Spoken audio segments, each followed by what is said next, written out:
bought 16,000 kilograms of rice for the displaced people in Sri Lanka, about 600 families. And this will last them for about 2 to 3 months. We chose to buy rice from the local farmer because by buying locally rather than importing, we help to boost up the local economy.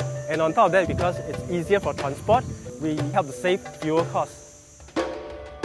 We knew good intentions were not enough and needed partners in Sri Lanka to help us with the distribution.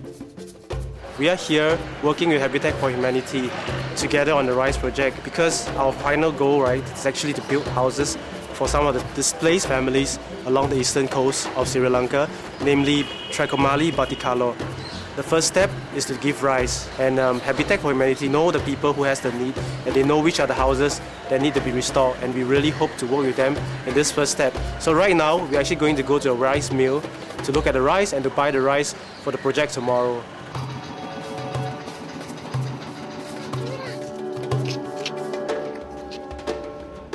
Meet Arshad, our 19-year-old rice merchant. He took over the family business when his father passed away in an accident. On top of running the business, he is also a student. Arshad managed to provide us with the first 1,000 kilograms of rice.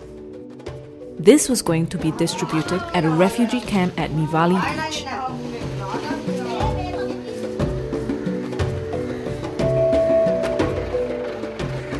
The rice has finally arrived.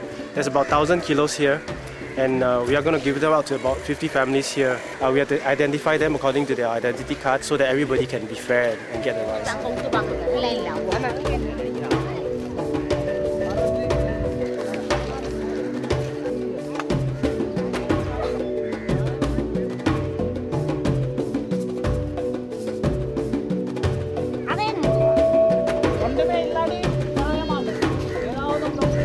At our next destination, the people have been waiting for over 4 hours for their rations of rice. Here the 280 family was nearly 6 months. They have not got any rice ration or anything. No one is coming over here. Thanks to God, their team has come up and giving at least these rice rations for them.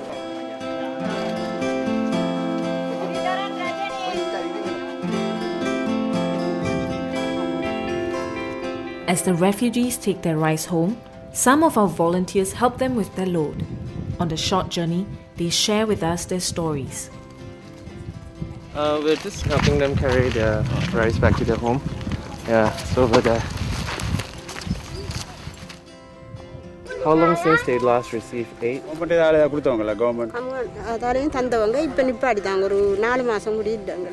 Now they stop 4 months. No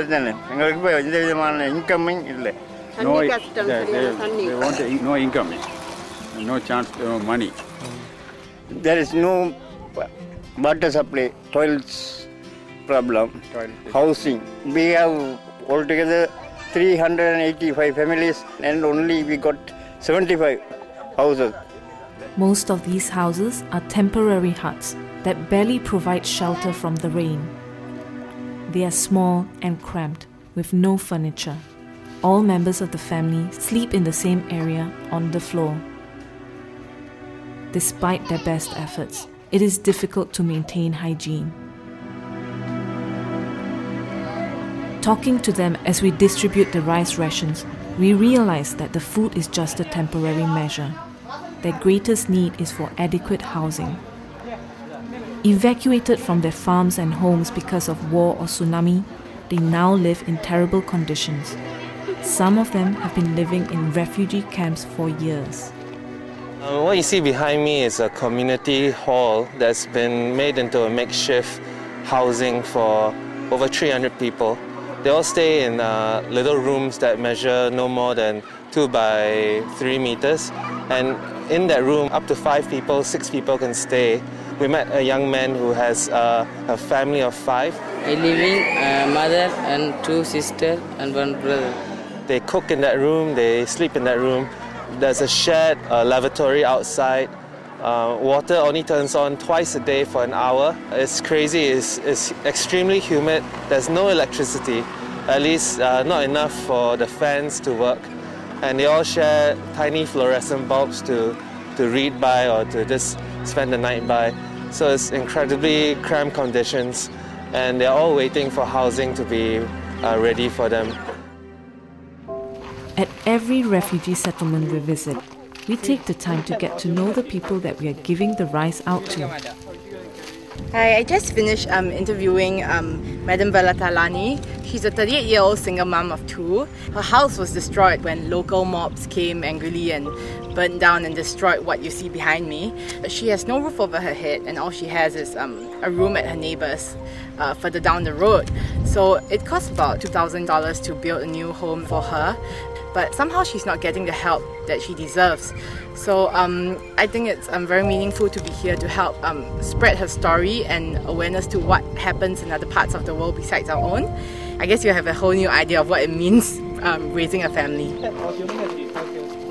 While giving rice is just a temporary relief, we believe that this is a catalyst for creating awareness to the many people who are displaced by the tsunami and the civil war. And we believe that through the Rice Project, through the exhibition and through creating awareness, we are able to raise funds to restore the houses and the homes for the people in Sri Lanka.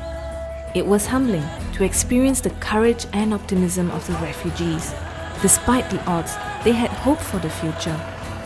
Just like a seed can be the start of great things, we hope the Rice Project will be the beginning of a movement that will see homes built for those who do not have adequate housing, so these children can have the future they deserve and hope for.